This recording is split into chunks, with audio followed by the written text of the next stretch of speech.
Login accepted.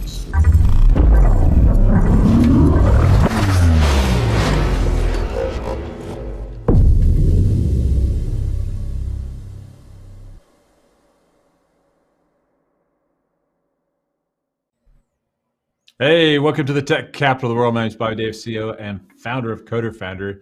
Hey, Kevin, I broke Wordle. What do you think? So. You had to figure out how to break it, didn't you? You had to hack it. You had to just, figure out what's going on. Is it hacking though? I mean, it's not really hacking. I mean, no, but I don't know. I guess to certain governors, it's hacking. Exactly, that's what I'm saying. That's what I'm saying. Reading the HTML, you're gonna get yourself in trouble. I mean, if you're pushing it out, and so. But yeah, we showed how you could get the answers to Wordle if you've been in the Wordle craze. I tweeted out this morning. I got mine at 3 guesses, but I didn't cheat. So I did too today. I got lucky. Yeah, I got maybe I'll maybe we'll show that later. I'll show you how to do that. For those of you that haven't done Wordle yet today, but are gonna do it, there might be a spoiler later. Check the video out so we can help you out. Yeah, if you need to get it in that one guess. There Press you go. Your friends. We got some new digs today too. Look, we're in a new cool. got a new kind of look today. Yeah, we got a new look around. It's all nice and shiny and purple and shiny. That's it. We're going for shiny now. That's the new thing. I like it. We'll do a usual Q&A today. We'll get to those. Michael, no need to spam the question. I got it. I've queued you up. You get it. I got it. You're first in line. When we get to questions, I will definitely do yours first. So throw the questions in chat. I'll queue them up as we talk about a couple of things first. So some really important things going on. Yeah, man. So talk. I came into this story. I know I'm late to this party, but the story popped in my feed the other day, and I realized that North Carolina's U.S. State Avenger is Namor. And I was just like... Yeah, I didn't even know they did this. So they did a comic run. The comic run's old, but this story is new.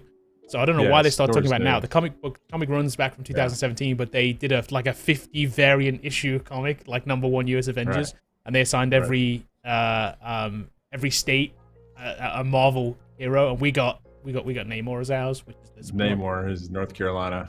Which you can buy on eBay. Look, $12, which was the most expensive one that I saw on eBay. There was some down to like $6. But I'm gonna go get that one. I'm gonna get that. I think this is worth getting in the room here.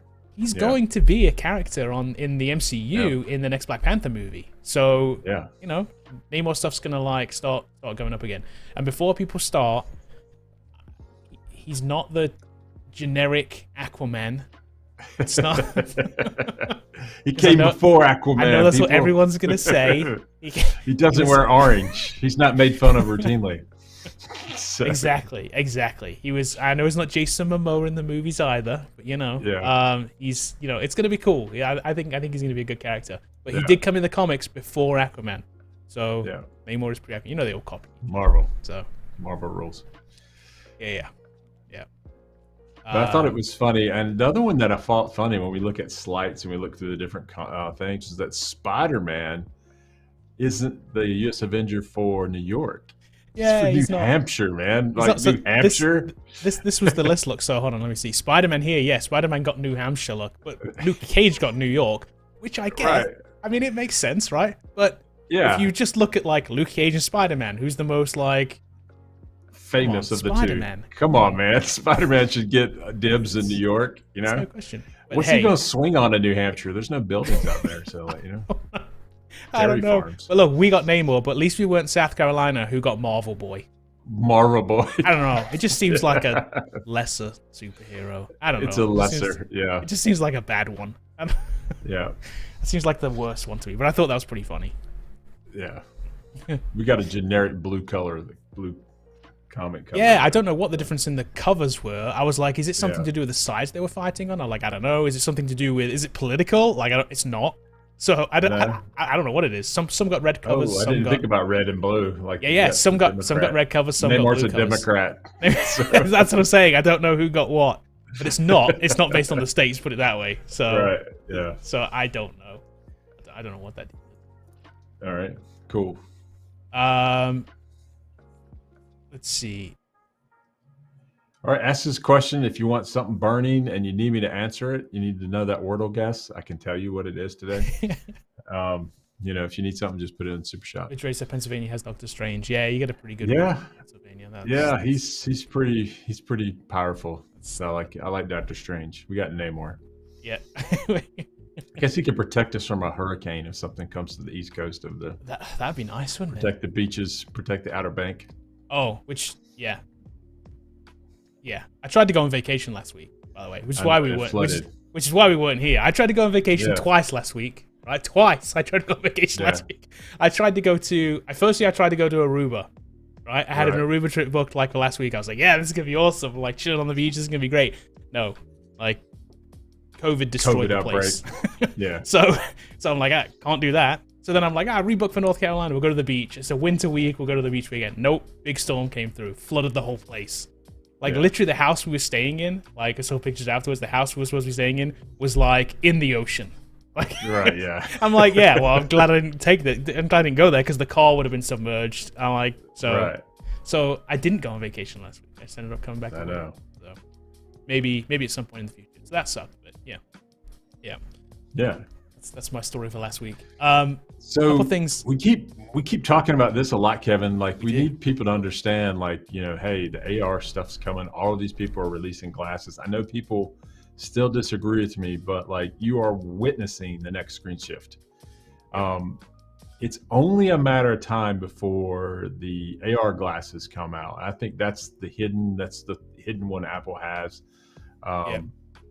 So they're going to release VR. They're going to release VR headsets, and they're going to build an AR glass of some sort. Yeah. So saying this is Project Iris, and I don't know if there's one piece of hardware, two pieces of hardware, AR only, VR. Don't know. Yeah. My guess is there's going to be some combination of like they're going to put out one kind of headset that's going to kind of do both. Is my kind of guess on this, but it is a guess. Or maybe that's two different pieces of hardware. I don't know.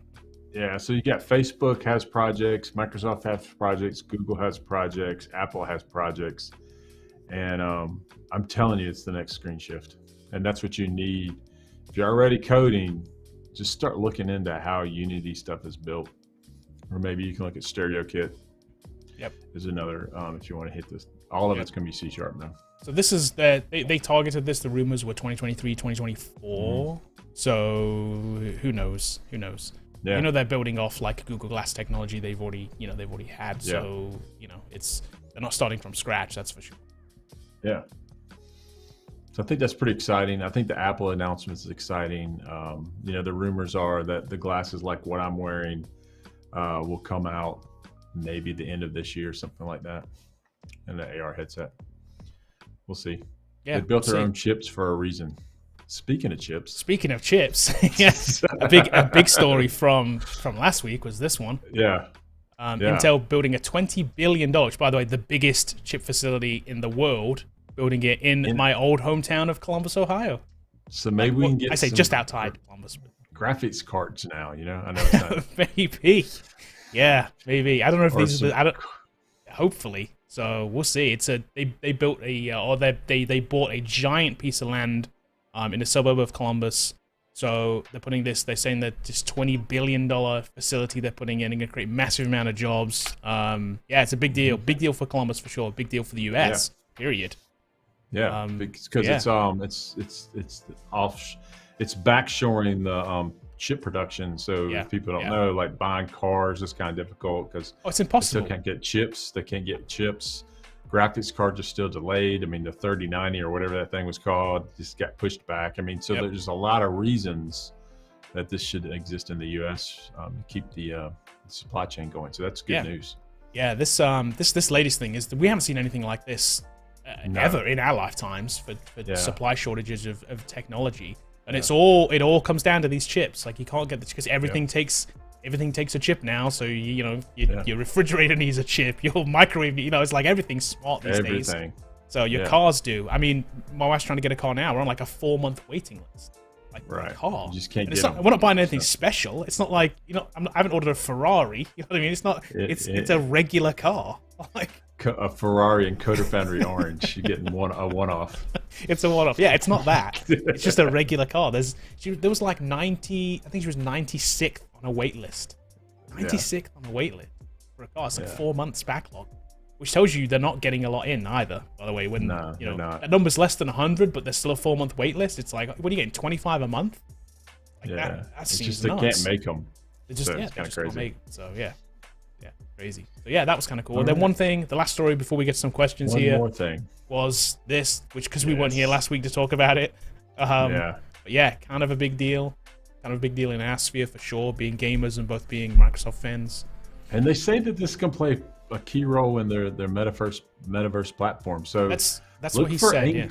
Xbox, and this is Nadella, and Nadella typically has done a really great job when they entered in the cloud space. They kind of they did a good job. They did a good job. They went after it. Azure. They weren't first, but they certainly showed up. And so now they're going to come after this whole like Steam, Xbox Game Pass, whatever the metaverse store is going to be called for Facebook. They know that Apple's going to try to create a store. So everybody's going ahead and putting their pieces together. And so they're doing it different. They're just saying, hey, you know what? We don't care about the store. We're just going to acquire all the content. Exactly. Then we have all the content. We'll just make the store because all the content is on our thing. So look at these titles: Overwatch, Diablo, Call of Duty, Warcraft, StarCraft. And, I'm a hardcore gamer, so Candy Crush. I don't know, Candy what? Crush. Candy Crush I know it makes a lot of money. It probably made more money than all of these other ones, Probably did. I don't know, but Call of Duty alone and Overwatch, like those two brands alone are multi-billion-dollar brands. They make ridiculous money. Call of Duty was raking in millions and millions a day.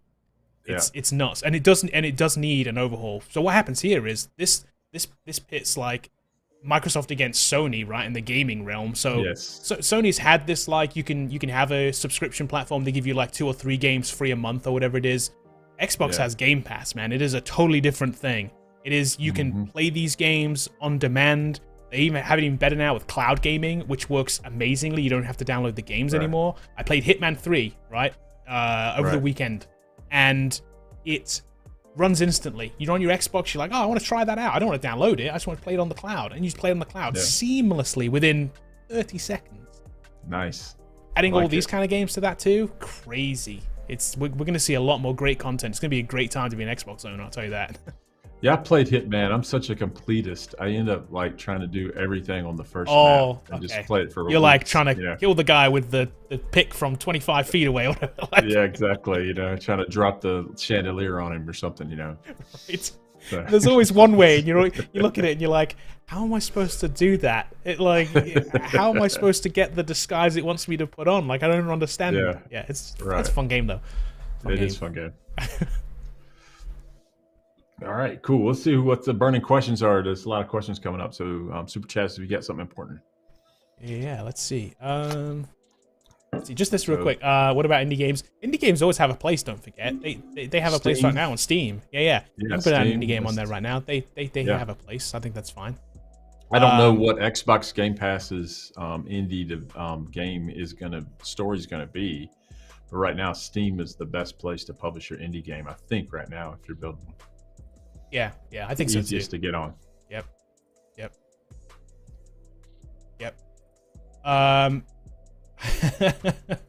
Atik, we do read the comments. We're getting to the questions, but guess what? Sorry, I'm not going to answer your question. Sorry. We read all the comments. Sorry. We're trying. We get there. It's going to happen. So we'll get yours in there. Let's see, what's Rodrigo saying? Can Quest 2 be considered AR as well since it doesn't have cameras? I don't think so at this point. It has that pass-through on it. If you never played with a Quest 2, it does have pass-through, which is kind of like AR, but it's also, it takes you out of the environment too much, I think, because it's only in black and white, and it's kind of like the cameras aren't good enough. It's kind of AR. It's like AR 0.5. I don't know. Yeah, so AR is a whole different beast. I think you're going to have to build a piece of technology that's either or. I mean, I understand what they have with the forward-facing cameras for tracking the room and stuff like that, so you don't run into the couch and that kind of stuff. But we'll see what they come up with. It's definitely an exciting time. Yeah, definitely a good opportunity to get in with a lot of stuff here. Yeah. So. God knows what's up. Patience. Patience. We've unfortunately all got to have it. Sorry. Patience, Obi-Wan. Let's see. Okay. Throw your questions in chat and we will get to them. With the exception of people who are going to spam and say, hey, you're getting to my questions. Sorry. No spammers. Eli says, AI glasses are running on mobile chipsets, so I think the apps would start for mobile developers. Interesting. So Eli, if you've looked at like HoloLens or anything like that, and even the previous generations that don't exist anymore, the ones that were AR glasses, were running pretty much they were running Android applications. And so you were building that like you would an Android app. But the tooling is a little bit different. And so Unity has a way for you to select what you're doing and you would build it more like a game. Now, with the older generation AR sets, you could roll up a straight up Android app to that device and it would sort of work. So like, yeah, it just depends on the tooling and the toolkit in around it. I think the AAA apps, which I would say anything business related, anything that you're going to get paid to do, is going to be built with gaming tech. So that's going to be Unreal. It's going to be Unity. Microsoft has something that's StereoKit, which is like Unity, but the business flavor of it, like it's a little bit less and easier to do. Yeah. It's meant make it a little bit easier, more approachable. And so that's a way, I think right now that you could just start off right now and start building things, and that will run on all the major platforms. Yeah, it does. Well, they say HoloLens first, but it obviously works on Quest and mixed reality headsets and Oculus and Steam. Yeah, all the big stuff. Right. So, but yeah, we'll see. The Apple Glass that I think is coming out, the AR device that we've seen in previous versions, they don't really exist now because it didn't really adopt well. But like once that comes out, that probably will be, I would imagine, an iOS type development. It could be Swift. That's where we think .NET MAUI will be able to be positioned to be able to hit those targets at the compile time. And that's what's so exciting about .NET MAUI. Make no mistake, .NET MAUI and Unity and those types of things with C# on the back end is going to be a big player in this arena. Yep. Let's see. Fjordless wants to know, any project about creating the API with .NET 6 and front end with React and Angular coming soon, self-paced bootcamp? Yes, it's coming soon, with an exception that we're not doing React and Angular. The API, .NET 6 for sure. Our front end is going to be built in Blazor. That's the first thing we're doing. That's recording. It's in recording right now. We'll see when it gets out. Jason's actually working on that sooner rather than later. Not next week, but like it's coming. Yeah. Speaking of too, we did add additional material to the course over the last couple of days. Yesterday and then a little something this morning just to finish it off. But we added additional bug tracker content. So the first part of the bug tracker we've had there for a minute. This is the second part of the bug tracker. This takes you all the way through and including the dashboard now. That dashboard went out this morning. So all the way through that. The last videos we have to put out for this are more like add-on features, like invitation features and multi-tenant stuff. But you can build the bug tracker right now in the course. That is, you go right there. Yeah, so everything's done on that regard. So now we're shifting our focus over to .NET 6 development. So we'll be pushing out some MVC .NET 6, Blazor .NET 6 with API. We'll hit first. We'll have probably a couple of projects in the initial release of that where you can build a couple of pretty cool projects. So somebody was also asking us about .NET 5 and .NET 6, and are we going to carry both pieces of content as well? And we are. Yeah. On the course. We're definitely going to do that. So don't be afraid to start with .NET 5 right now, and then at some point in the future you can build a .NET 6 version too. They're similar enough anyway. Plus, we're not going to replace the content. We're not going to get rid of you to what you're working on and get halfway through it and then all of a sudden replace it. We're going to leave it out there. So if you're working on it, we'll leave it out there for at least a year. I see, maybe even longer. Exactly. So you can do it with .NET 5 or .NET 6. We'll have both pieces of content out there on the course. Yep. Cool. What's Mikey say? Is Microsoft creating a metaverse to compete with Facebook? I think they are. I mean, I think that's what the Activision acquisition's all about. And so it's about bringing IP, people that can create these things in the fold. So now they have like the studios, the Activision, the distribution arm, all the studios. I mean, they're set up. So do you think there's going to be a Halo metaverse game and a Call of Duty metaverse game? Yeah. So that's probably what they're thinking about. So if you look at games like Population 1, okay, like, could you make a Halo version of that? Oh yes. Oh yeah. Could you make a Call of Duty version of that? Yeah. Oh yeah. Oh, trust me, the first like AR or VR even Call of Duty is gonna be great. So there are some games like that. There's Onward and Pavlov something or other. There's a couple of those kind of games, but the first one that's kind of branded with that IP is gonna be huge. It's gonna be massive. Yeah. And with a AAA studio, which is like bringing all of the, you know, like the things that make some of these games so great is like, okay, you got the voice talent, you got the music, you got all of the production in and around the game itself. Not to mention that they have perfected the FPS first-person shooter as far as like smooth mechanics, 60 frames per second gameplay, like all the stuff that makes Call of Duty that you just look past and go, oh, that's a feature. Other people try to do it, and they're like, wow, that is kind of hard, you know. So I think they're going to be they're definitely going to compete. They're throwing their hat in the ring with that acquisition. Definitely. And it's this kind of, I wonder, like, so we're throwing around this word a lot recently, metaverse, right? And I initially thought metaverse as being like the internet, right? So there's only one internet, right? Right. But is there going to be one metaverse? No, I think there's going to be an Xbox verse and a Steam verse. I think so too. There's going to be a Facebook verse.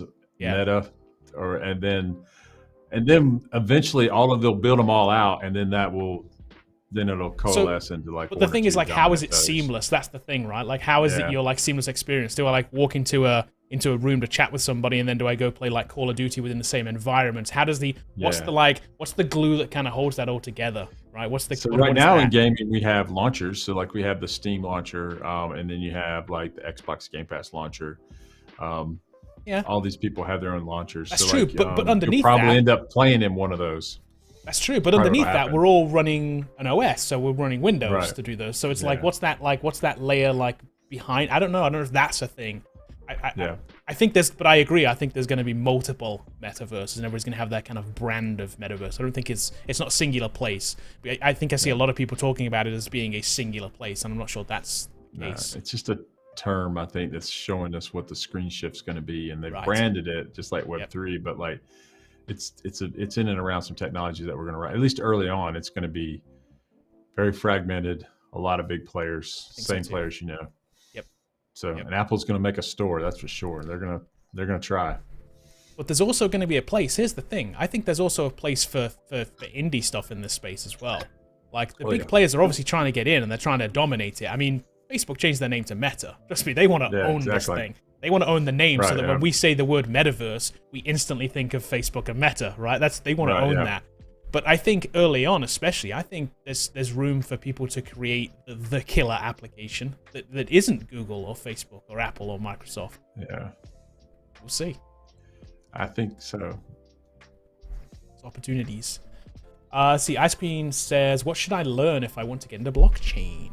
Solidity, and then front-end JavaScript, HTML, CSS skills. You still got to be able to web app in and around it. Right now, Solidity is the blockchain underneath to make the smart contracts with either Ethereum or other chains.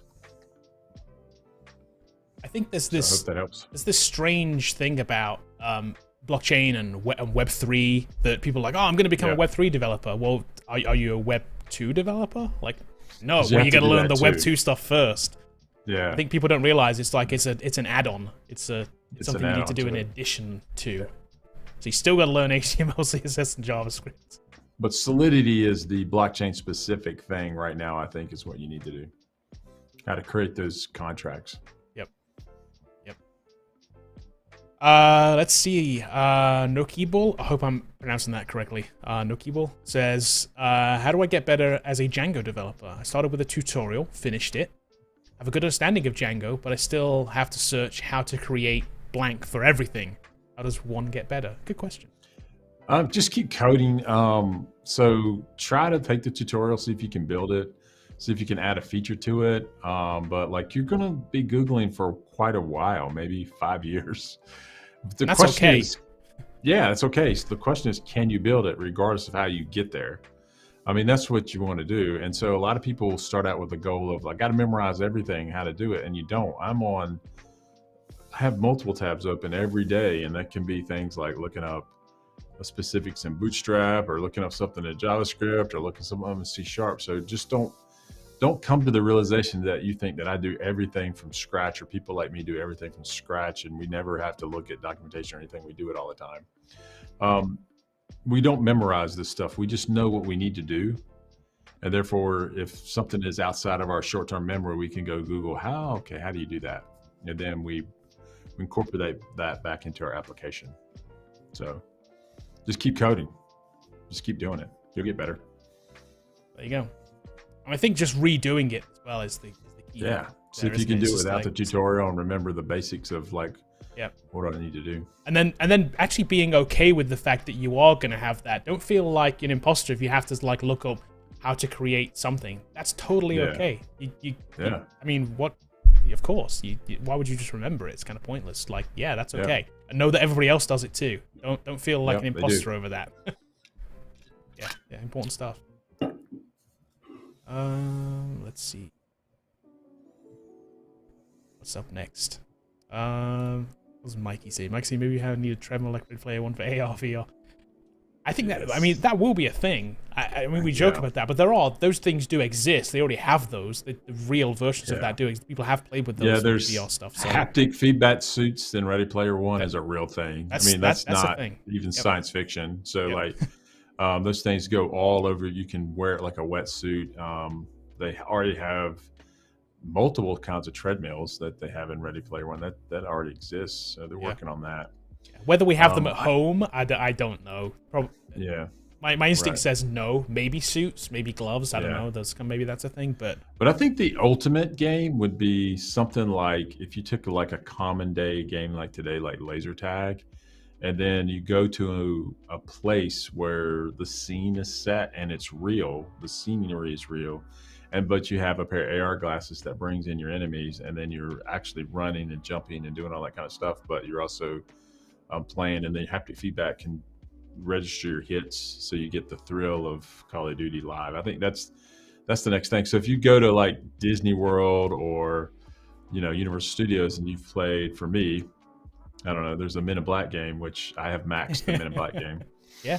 So like I've maxed it to 1 million, but like you can imagine when you walk through that, like, man, that'd be so cool if I had AR glasses and they could vary the game every play.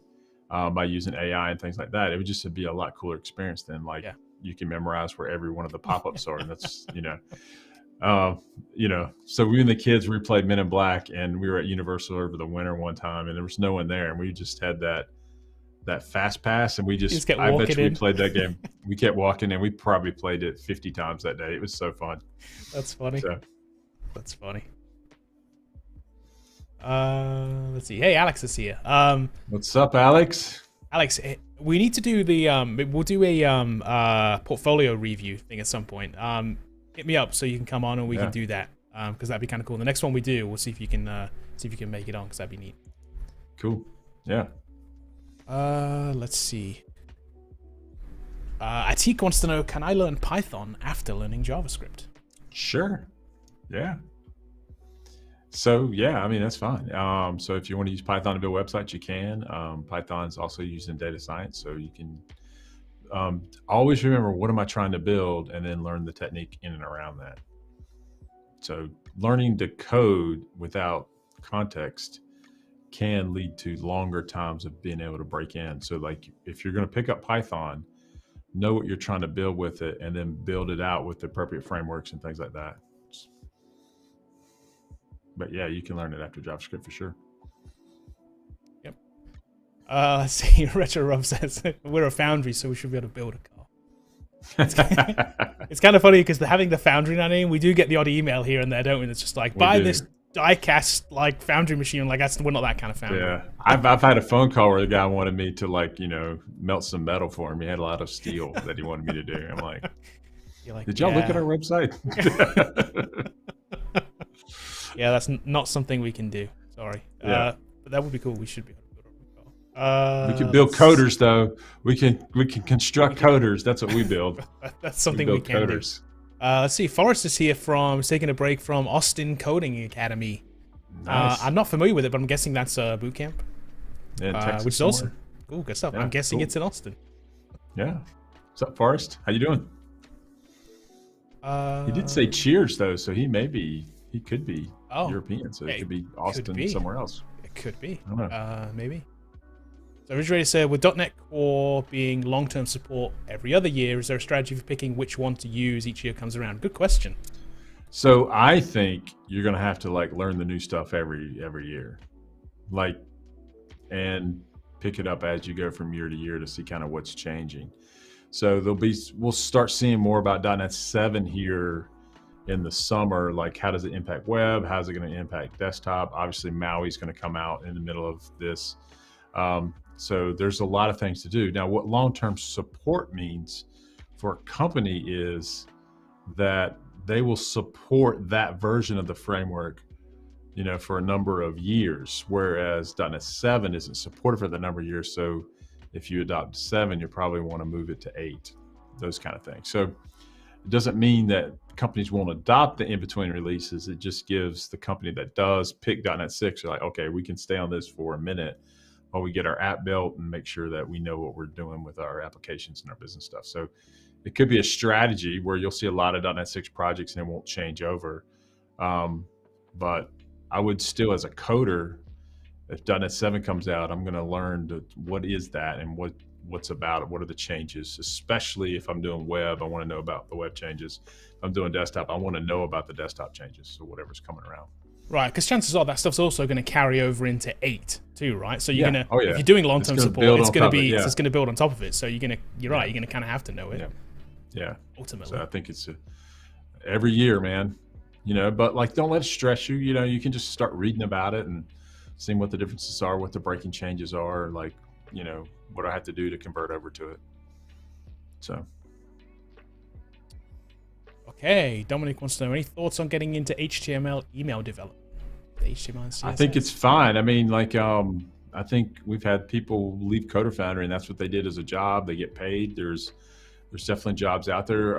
So just look for it. Just know that it's a subset of what you can do on the web page. So in that regards, it's either easier or harder however you look at it. In other words, I'm restricted, so I can't do as much, or there's less things to know really to make it work. But I think you can get paid to do it for sure. They're just not as common though either, are they? We don't see. We've seen very few. We've seen some, but very few people get that kind of job. Yeah. And maybe that's by choice, but we don't see them come around as often. Yeah, so you have to look for them.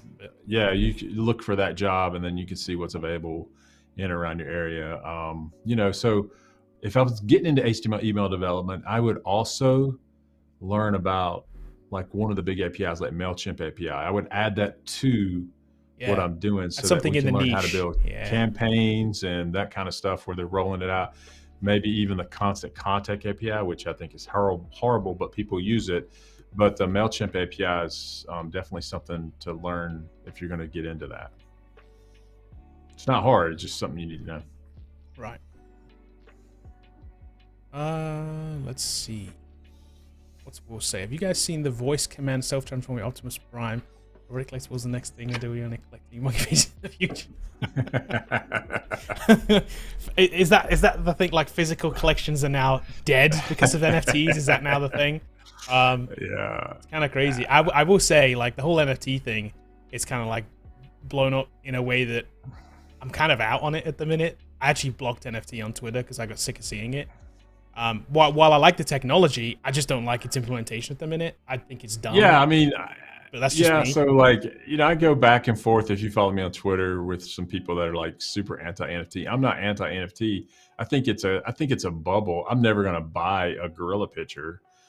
Maybe I should. I mean, you know, like, you know, throw a flyer at it. But I think physical collections will always be around, man. Somebody always wants to have a Star Wars blaster from Han Solo or something like that. Or, right. You know. But I haven't seen this transforming Optimus Prime thing. I'm going to go look at it after this. Sounds kind of cool. It does sound cool.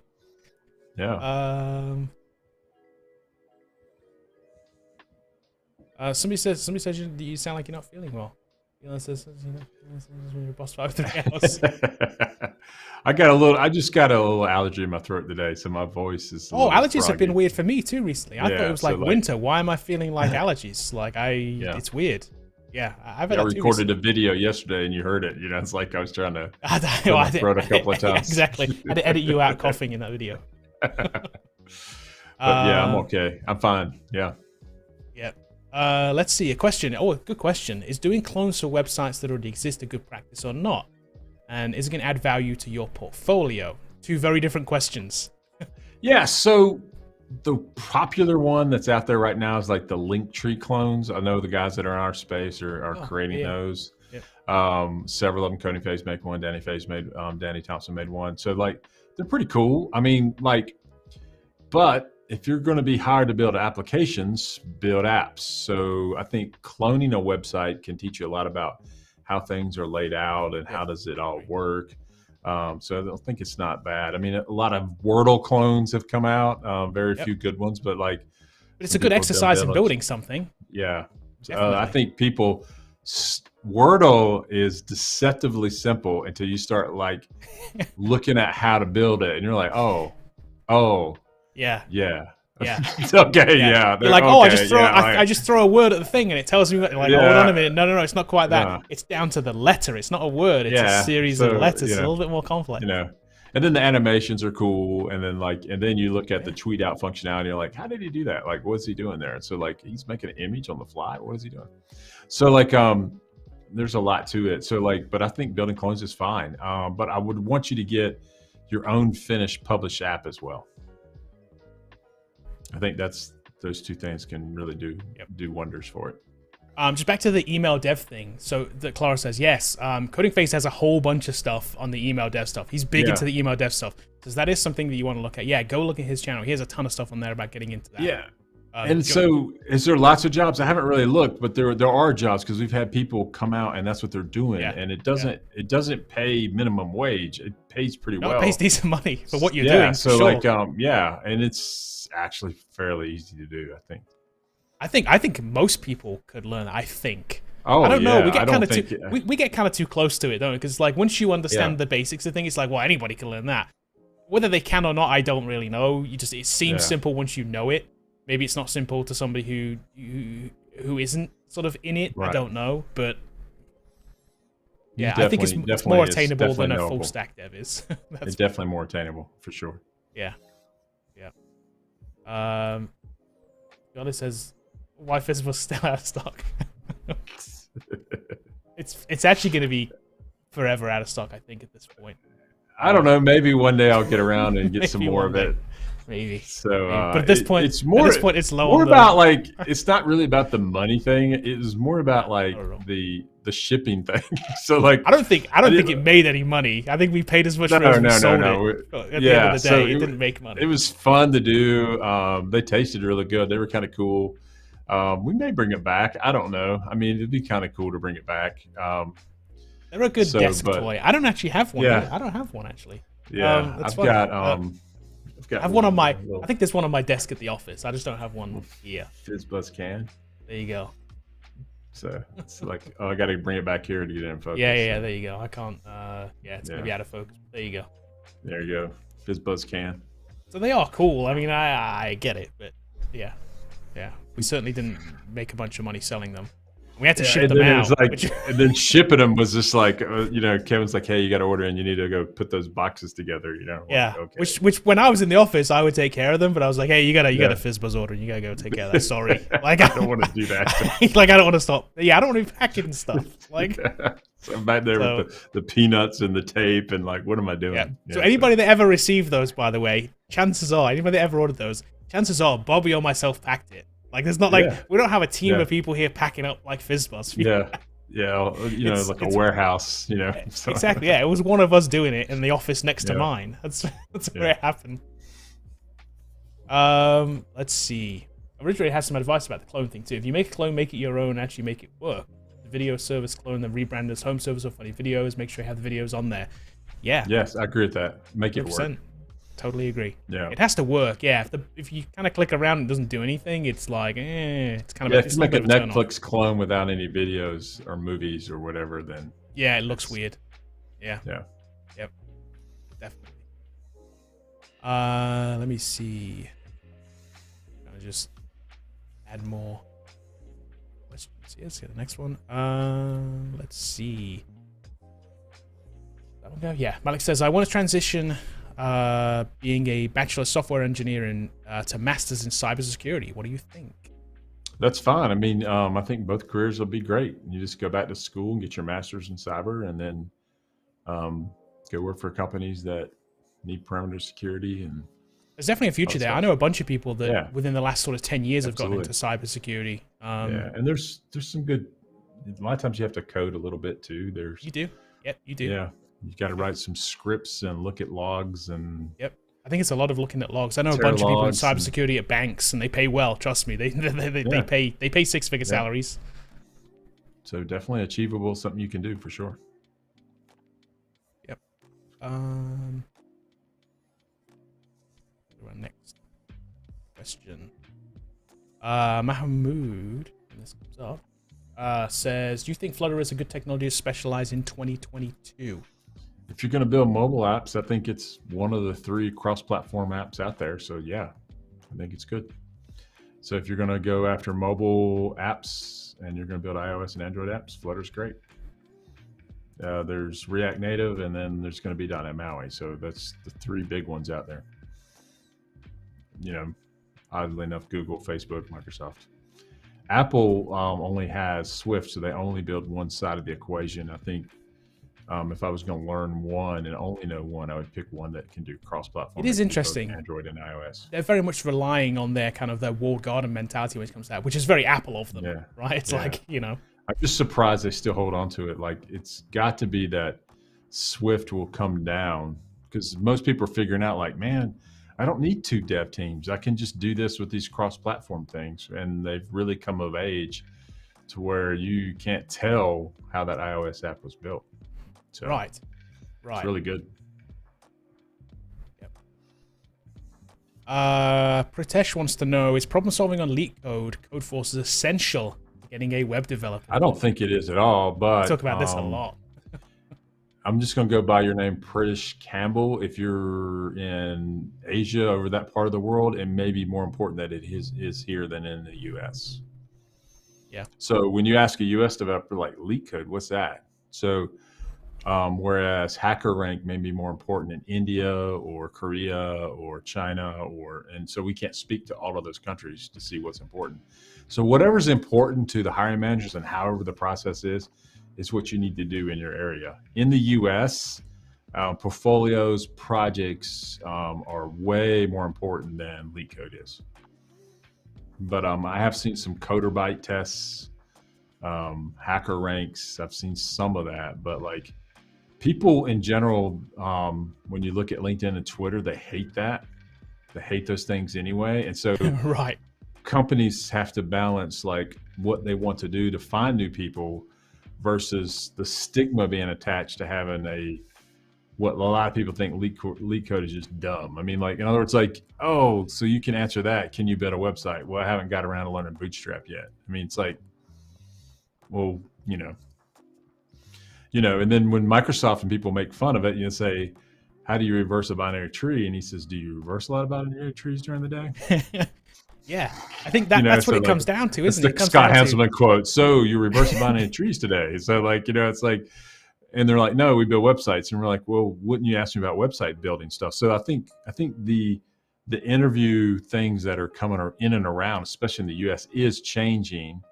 I would like to think Foundry had a lot to do with that. In other words, like we're saying, hey, and we're talking to employers, just look at these portfolios, look at what they can build, and judge it on that, not some random question, that someone couldn't solve in 10 minutes and you think you can't hire them because they can't solve it in 10 minutes, and that's not even part of the job. So, right. I think that's the thing. And your question kind of highlights that, because your question is exactly that. Is problem solving LeetCode essential to get a web developer job? While like, it depends on the company, and maybe it is because they're going to ask those questions. So maybe just get the job. Will you do it on the job as a web developer? Probably not. Probably not. Two very different things. So if their interview process isn't aligned with the job, that's kind of on them. But that's unfortunately that's the way it is. Nature of the game, and that's what you got to play the game a little bit. Exactly. So I wouldn't spend 90% of my time on LeetCode. I would maybe spend 10% of my time on LeetCode. And Scott said he had some recently, and we've seen we've seen kind of both, haven't we? We've seen a mix of people who do get that kind of question and people who definitely don't. Like, it totally comes down to the company. It's just one of those things. So HackerRank and CoderByte are branching into testing candidates versus testing just having a test or whatever. So like they're trying to augment and change the way they're doing it, but still you'll see coding challenges in basically a web-based browser that has an editor in it, an IDE editor like Ace Coder or something like that, and then you can like, you know, reverse a string or something in there. So I've seen that quite a bit. Right.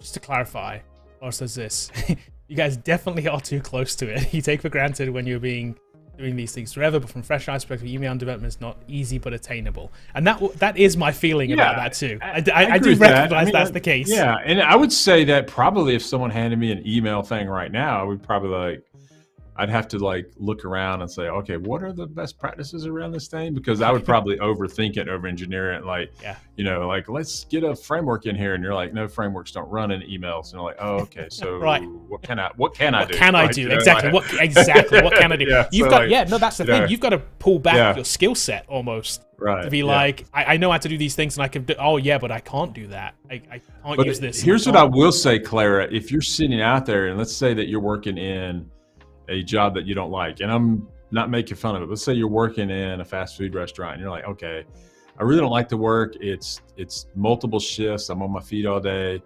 It doesn't pay a whole lot. Could I learn email development in my spare time while I'm doing the restaurant work, and then get a better white collar career where it's like 9 to 5, 401k, it pays probably 3 times what I'm making? Yes, it's definitely attainable to learn it. I'm not saying that you can do it in a weekend with no knowledge whatsoever, but like you could definitely get there pretty quick, because you just got to know HTML, some inline styles, and CSS. That's about what you can do with email development. You know, there may be some JavaScript things that you could push in there, and learning about like marketing tags and trackers and all that kind of stuff they put in emails. Right. You know, and I would say learn MailChimp too. So. Definitely. Let's see, what's Tim say? Tim says, I was looking up C# and blockchain. I found something called Netherium. Is that too niche, or is it worth learning? I don't know what Netherium is. Okay, I'd have to go look at it, but there are wrappers in and around Ethereum for C#, so there could be more than one of those. What I'm guessing is, it's a .NET to Ethereum. So like, there's a couple of those out there. So I haven't used it, so I don't know. But Solidity is the thing that you need to know under the covers. So, but you could definitely try this and see how it works. Yeah. This is an open source project. Chris. Yeah. Oh, Chris, thank you so much. Love it, seeing lots of people in the Coldest. Oh, that's awesome. Thank you, Chris. Really appreciate it. Yeah. So building on Ethereum is kind of the most popular chain right now. That is what I call the chain for business. So like, you know, like it's a smart contract chain. But until these gas fees come down, I think there's going to be very limited of the types of things that people build, because it's just so expensive just to run the operation. So, but you know, I can't speak to Ethereum, but like I'm imagining it's a .NET wrapper around Ethereum, which I was right. So like there's been several of those built. Yep. So find one you like, and then you're still going to build the Ethereum contract underneath it. So there's nothing wrong with adopting a framework. Yeah. So probably not too niche, I guess. No, probably not. Probably not. Let's see. Kind of in the same ballpark as the one we had before. What do you think? Why do you think that I lack to start searching for a part-time job after learning HTML, CSS, and JavaScript? What's the minimum level needed? Am I underestimating myself? Comes back to kind of the same as the email developer job, right? Kind of, but a little bit more. Part-time job?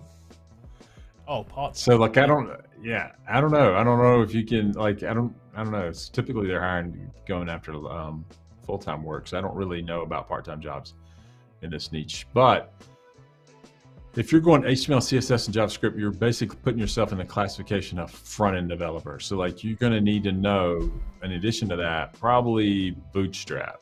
So a CSS framework, and people are building web pages, laying out web pages, and can you make them look nice? And so this is where clones come in, where you practice that, where you can say, can I look at this and make this clone and make it look sort of like that? Does it look good on mobile? Does it look good on desktop?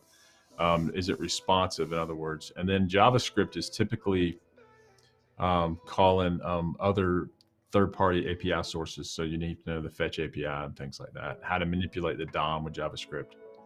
So there's a lot there, but like it's not unknowable either. And so we go through a lot of that inside Learn.Coder if you need something. But don't underestimate yourself. Yeah, don't underestimate yourself. You can do it. Whether you use us or someone else, you can do it. Okay. Cool. Next on the list. Let's see what time it is. Almost time. All right, cool. Oh yeah, we've got a few minutes. Yeah, a few more minutes. So we got a few more minutes. If you want to super chat us, we'll get to your question right away. Kevin's going to pick the last few here, and we'll see what we can Trying to be a little bit more selective. All right. Let's just do this one real quick because this one comes up all the time. Oops. Oh. Yeah. So I don't think so. So like PHP, WordPress is synonymous, those two things. I don't think WordPress is going anywhere in the future. So therefore PHP will never die until WordPress dies. Exactly. Until WordPress changes. If WordPress changes. And if WordPress came back and said, we don't want to use PHP anymore, we want to rewrite it with, whatever, then that would do it. Now there's some PHP other frameworks that are other web frameworks that are built on top of PHP. They're not as in demand as say ASP.NET, but doesn't mean you can't get a job with them either. So there's a lot out there. There is. Don't get confused. We see this stat all the time. Somebody actually commented in chat right after this question came up and said like 70% of the internet runs on PHP. Hold on a minute. It's WordPress. It's WordPress. It's inherited in. Like it's just inherited in that it runs on PHP. Yeah. And trust me, 90% of WordPress sites, although they run on PHP, they never touch the PHP in them. So yeah, so it's just like it's inherited. The better stat is what is most of the custom websites built on, and custom applications, be specific. Yeah, that's the metric that isn't tracked that you should need to know. So like, so when someone says I need to build an application that does this, I'm gonna use the browser as my delivery mechanism. What stack are they picking? Yeah. And so is that Django? Is that Laravel? Is that ASP.NET? We think it's ASP.NET. Is it Java Spring MVC? That's where we feel like .NET is superior in that realm. But there's a job for PHPs out there for sure. Okay, I like this one. Ashwin wants to know, do you recommend blockchain dev if I am already a full stack developer? I think if you're interested in it, go for it. Sure. I think there's a future there, and I think it's correct in saying that you're already a web dev. So yeah, so maybe you want to bone up on the skills around there about building Ethereum contracts, and then go get a job in that and see kind of if you like it or not, if it's interesting work and that kind of stuff. So once you're in this arena, now the world opens up to you. So now I'm a full stack web dev. I can always go back to that. So now I'm going to go take a blockchain dev job to see if I like doing that work. If it's fun, engaging, and I like doing it, great. Here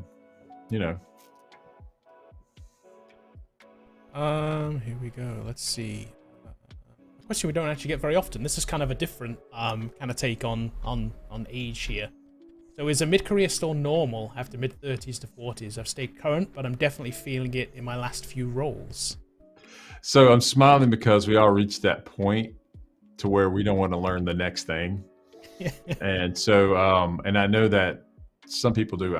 To me, I still like doing it. So like, I didn't hit that stop because I just like learning about stuff, but I did do other things. I went from full-time development, I owned my own company. So typically what you're looking at, Rick, is if you don't want to learn, say .NET 7's coming around, you're like, I just don't have the energy to invest more time in that. Maybe management is a career for you. Maybe running your own thing or leading the team lead, and you less code, but you bring all of that architecture, design, and all those skills to tell people how to do it the correct way. How should the app be constructed? So if that's in your wheelhouse, maybe you can go into that. So there's nothing wrong with that at all. There's a lot of people that move on and they're the senior architect role, which is highly compensated in the US. They're not coding. They're more of planning and more of designing and more of like, this is how you build it. I want it structured this way. I want it built this way. I want it built this way. And then the coders implement the technology, the actual code. So I understand what you're feeling there. Hey, Never says, in terms of materials I would have to learn, how much do web dev and software dev overlap?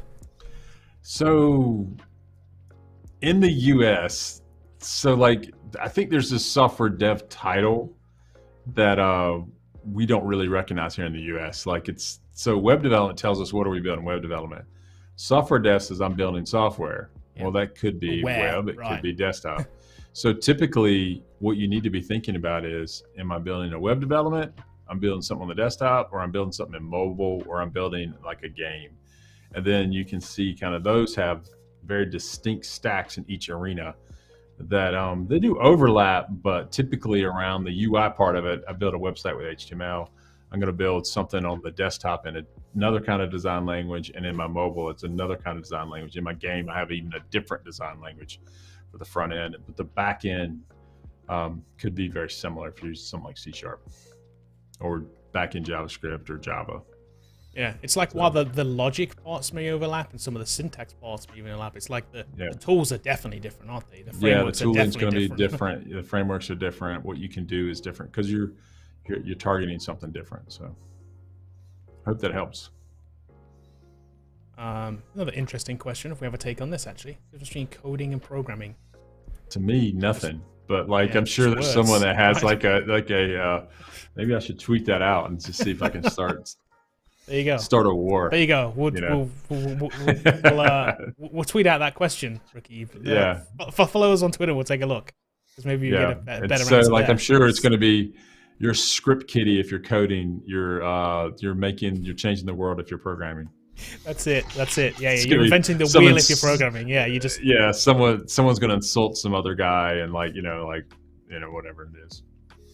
Or it'll probably come down to the language. Oh, you know what coding is? That's a JavaScript developer. You know what programming is? That's a .NET developer. Yep.